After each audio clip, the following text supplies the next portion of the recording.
का कारण आप सबको ध्यान में होगा। कतराप से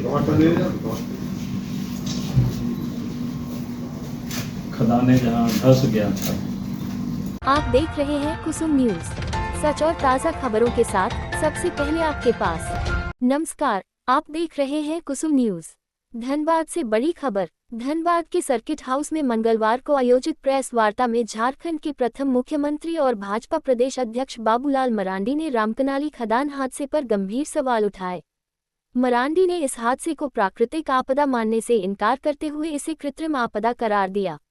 उन्होंने कोयला माफियाओं और जिला प्रशासन की मिलीभगत का आरोप लगाया और कहा कि यदि सरकार कार्रवाई नहीं करती है तो भाजपा आंदोलन करेगी।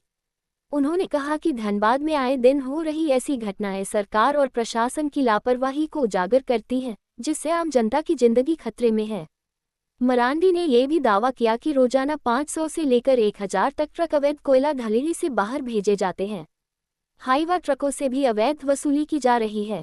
उन्होंने आरोप लगाया कि कोयला माफिया अवैध खनन से करोड़ों की कमाई करते हैं और 20 से 50 लाख रुपये तक अलग अलग स्तरों पर बांटे जाते हैं। रामकनाली हादसे में मारे गए 7 लोगों का जिक्र करते हुए मरांडी ने कहा कि वहां करीब 50 घरों में रहने वाले लोग लगातार जोखिम में हैं। सरकार और प्रशासन को तुरंत उन्हें सुरक्षित जगह पर पुनर्वासित करना चाहिए। बाबूलाल मरांडी ने स्पष्ट चेतावनी दी कि यदि जल्द ठोस कदम नहीं उठाए गए तो भाजपा इस मुद्दे पर आंदोलन के लिए बाध्य होगी। फिलहाल के लिए बस इतना ही। देखते रहिए कुसुम न्यूज।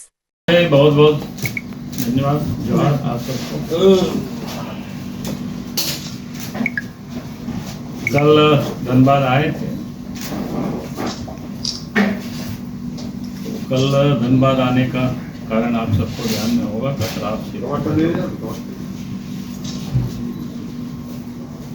खदाने जहां धंस गया था और वहाँ 7 लोगों की मृत्यु हो गई। फिर उस क्षेत्र में जाकर के थोड़ा सा एक बार देखना था, क्योंकि धनबाद में लगातार इस प्रकार की घटनाएं हो रही हैं। पहले भी कई घटनाएं हो चुकी है, उससे पहले भी घटनाएं हुआ है जहाँ पर हम पहले भी आए थे। और कल जा करके मैंने देखा उसको, तो देख करके ऐसा लगा, और जो लोगों से भी जो मैंने बातचीत करता हूँ कि इस प्रकार की जो आपदा है वो प्राकृतिक नहीं है या नेचुरल नहीं है, बल्कि वो कृत्रिम है। कृत्रिम शब्द का प्रयोग मैं इसलिए कर रहा हूं क्योंकि सारी घटनाएं जो सरकार की देख रेख में जो लोगों के जीवन को जोखिम में डालती है,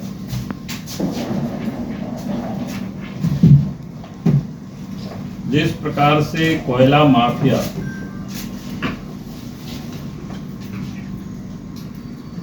मैंने अब तो लगता है कि माफिया, कोयला माफिया किसको कहें, सरकार को कहें या पुलिस को कहें, ये कहना भी बड़ा मुश्किल हो गया, उसमें अंतर करना भी बड़ा मुश्किल हो गया। और धड़ल्ले से यहाँ पर कोयला की लूट हो रही है। मैं कल से आज तक अनेक लोगों से मैंने बात करने की कोशिश की और समझने की कोशिश की।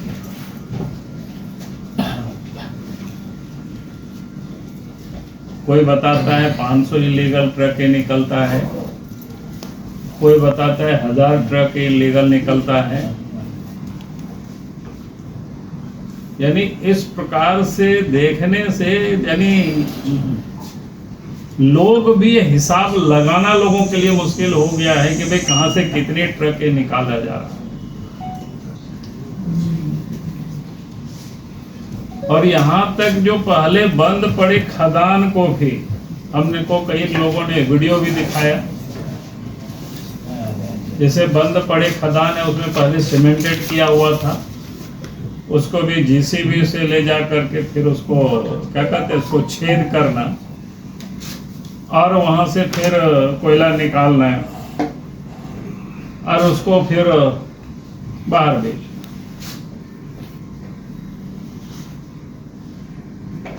और उसके बाद यहाँ तक लोगों ने मुझे बताया कि हमारे उसमें भी कोई एक रूपता नहीं, समझ में नहीं आया। मैंने कहने का मतलब जिससे जितना जिस प्रकार से लोग पकड़ते हैं या बनाते हैं,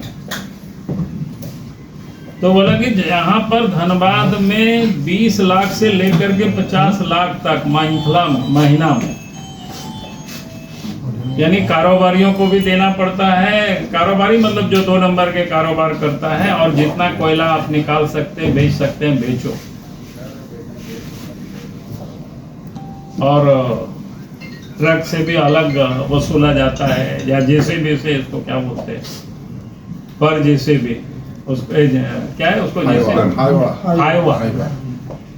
तो ये अपने आप में, या जो धनबाद जिला में जो घटनाएं लगातार हो रही है, उसके पीछे का ये बड़ा कारण है। हमने कोल इंडिया के पदाधिकारियों से बात की, क्योंकि इस प्रकार के व्यापार में तो हम समझते हैं कि सभी लोग सम्मिलित होंगे, लेकिन वो लोग भी अपना पल्ला झाड़ते हैं और लोग कहते हैं कि भाई सरकार हमें या लोकल प्रशासन हमें सपोर्ट नहीं करते, साथ नहीं देते, कि हम कर क्या सकते हैं। तो आज धनबाद जिला में जिस प्रकार कोयला की लूट मची हुई, और इस कारण से लोगों की जान जोखिम में है। फिर मैंने पूछा भी लोगों से पता करने की, भैया मजदूर आते हैं तो यहाँ के लोग मरते होंगे तो पता चलता होगा कि कहाँ से, किस घर से कोई है। तो उसमें से लोगों ने बताया कि इस क्षेत्र से नहीं बल्कि बाहर से मजदूर को लोग लेकर के आते हैं, बंगाल तरफ से लोग लेकर के आते हैं। जो मर गया तो खो गया, खत्म हो गया। कुछ कुछ लोग यहाँ के भी मरते हैं। तो मैं ये कह रहा था कि आज जो धनबाद क्षेत्र में जिस प्रकार से कोयला की जो लूट मची हुई है, इस लूट के कारण, इलीगल उत्खनन के कारण अब लोगों की जान जोखिम में है। दूसरी तरफ जैसे कल हम जहां गए थे, मुंडा धौड़ा लोग बोलते हैं,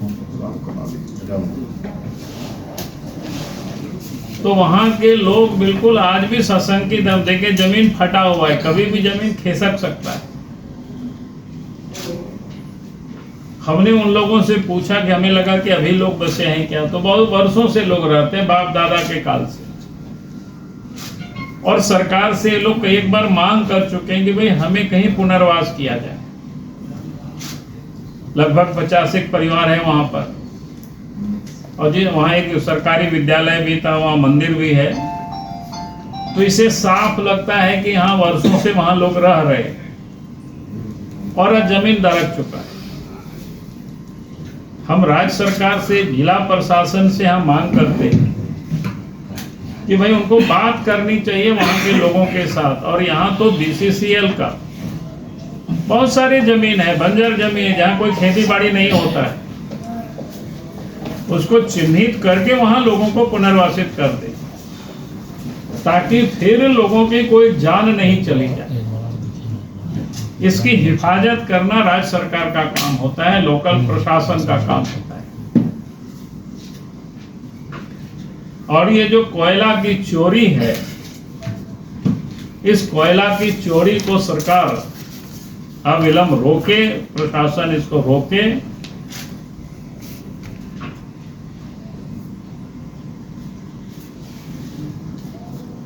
ताकि धनबाद में अमन चैन आ सके।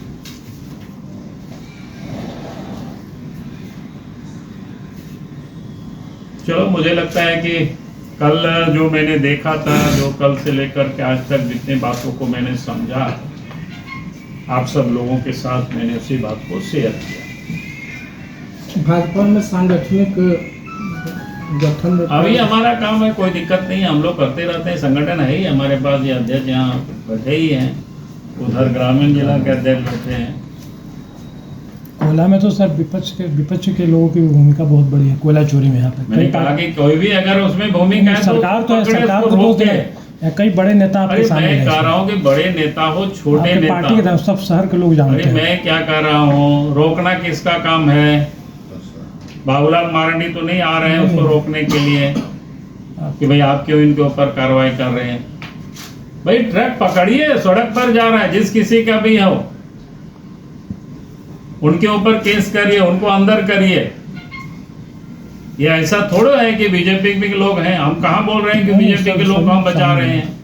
तो फिर ये सवाल कहाँ से पैदा होता है? सवाल पैदा होता है ना सर। कैसे पैदा होगा? जब मैं कह रहा हूं ना,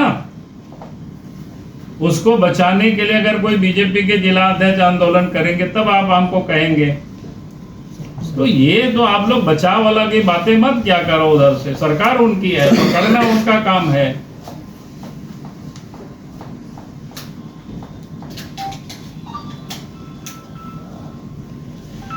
सर वहाँ के लोगों की जिंदगी काफी नीरस है सर, और हालात देख के लगता है कोई आपदा आ गई है वहाँ पर। मैं तो वही बातें बताया ना अभी आपको, राम कनाली जो बताए, वो मुंडा धौड़ा जो गांव है, जी सर। मैंने खुद देख करके आए हैं। लोग डरे हुए हैं, सहमे हुए हैं। उस दिन जब जमीन चटक गया, लोगों ने कहा कि अगर रात में घटनाएं होती तो पता नहीं दुर्घटना हो जाती, लेकिन दिन में था, लोग इधर से उधर भागे। अभी वहाँ साफ दिखता है कि जमीन के साथ धरका हुआ है, तो कभी भी वो धंस सकता है, क्योंकि नीचे बहुत बड़ा खदान है, पानी है। और ऊपर से लेकर के हमको लगता है 150 फीट तो करीब ऊपर से पानी तक सतह लगता है। पानी की गहराई लोग बताए 70 फीट और, तो आप सोच सकते हो कितना गहरा होगा वहां पर। तो वो जब एक बार उधर सरकेगा तो पूरी तरह से जमीन दो क्या बोलते हैं, जल समाधि भी हो जाएगी पूरी तरह से। सर जी, तमाम मामलों में मानवाधिकार वाले आ जाते हैं, इस मामले में मानवाधिकार वाले चुप्पी क्यों साधे हुए हैं? ये भी तक अरे मानवाधिकार भैया, का तो हम दूसरों के बारे में हमसे क्यों पूछ रहे हो? हमारा काम है, सरकार को ही सब काम करना चाहिए।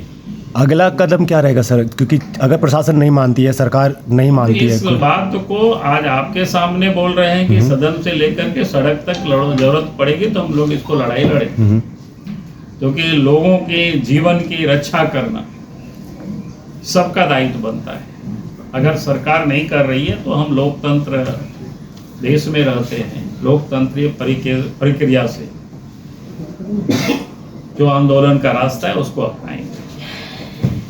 कोयला चोरी रोकने के लिए सीआईएसएफ क्या करेंगे? तो देखिए, सीएसएफ का बहुत लिमिटेशन है। जैसे आप घर में कोई चौकीदार रहते हैं ना, तो उसी का है पूरा। उससे भी जब तक राज्य सरकार साथ नहीं देगी, पुलिस प्रशासन साथ नहीं देगी, वो कुछ नहीं कर सकता है। एफआईआर तो पुलिस करेगी। टाटा से एक छटाक कोयला नहीं निकलता है, जबकि टाटा से नहीं निकलता, क्योंकि टाटा वालों को वहाँ पर क्या बोलते हैं, प्रोटेक्शन दिया हुआ रहता है, उनकी प्राइवेट कंपनी है। आपके पास भी है सेंट्रल की फोर्स। मैंने कहा कि भाई सेंट्रल फोर्स यहाँ भेज देंगे सबको जमा करने के लिए, तो फिर इसको हटाना पड़ेगा। फिर एफआईआर तो सेंट्रल फोर्स नहीं करेगा, सीआरपीएफ नहीं, सीआईएसएफ नहीं। मैं आप बात समझिए प्रैक्टिकल। सीएसएफ केस नहीं कर सकता है, केस करेगा तो थाना में ही करेगा, तो एसपी के पास ही। तो थाना अगर एफआईआर नहीं लेगा, एसपी अगर साथ नहीं देगा, तो सीआरपीएफ रहे या बीएसएफ रहे तो कुछ नहीं कर सकता है, खाली वो डंडा भांज सकता है।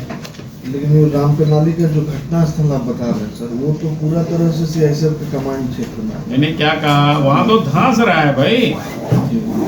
और सीआईएसएफ, मैंने कहा कि सीआईएसएफ का इतना ही काम है, वो रक्षा कर सकता है। लेकिन वहां कहे कि जो मुंडा धौड़ा के लोग वर्षों से लोग बसे हुए, उनको कौन पुनर्वासित करेगा? सीआईएसएफ तो नहीं कर सकता है। एक बड़ा सवाल ये भी आता है कि आवास के लिए कई बार नोटिस होता है, लोग बसने के लिए तैयार नहीं होते। अरे कल तो हमको लोग बोल रहा था कि हम लोग बसने के लिए तैयार हैं। कई एक बार हम लोग सरकार से गुहार लगा चुके हैं। ओपन ही सब लोग बोल रहा था कि सब मीडिया वाले भी उस समय बहुत सारे लोगों का ऐसे ही क्या बोलते हैं लगा हुआ था चोंगा सबका, कोई दिक्कत नहीं था। दिक्कत है सर, ज्यादातर अवैध कब्जा में है जमीन। मेरा ये कहना है, अगर 50 साल से वहां पर लोग रह रहे हैं, हाँ, ये दावा बनता है। तो फिर सरकार का काम क्या है? आप रोहिंग्या को बसा रहे हो, बांग्लादेशी को बसा रहे हो, 50 साल से यहाँ लोग रह रहे हैं। तो उनको आप कहीं बसाने में क्या दिक्कत है? थी आज की बड़ी खबर। देखते रहिए कुसुम न्यूज़। वीडियो को लाइक करें, शेयर करें और चैनल को सब्सक्राइब करना न भूलें। कुसुम न्यूज़, आपकी आवाज़, आपकी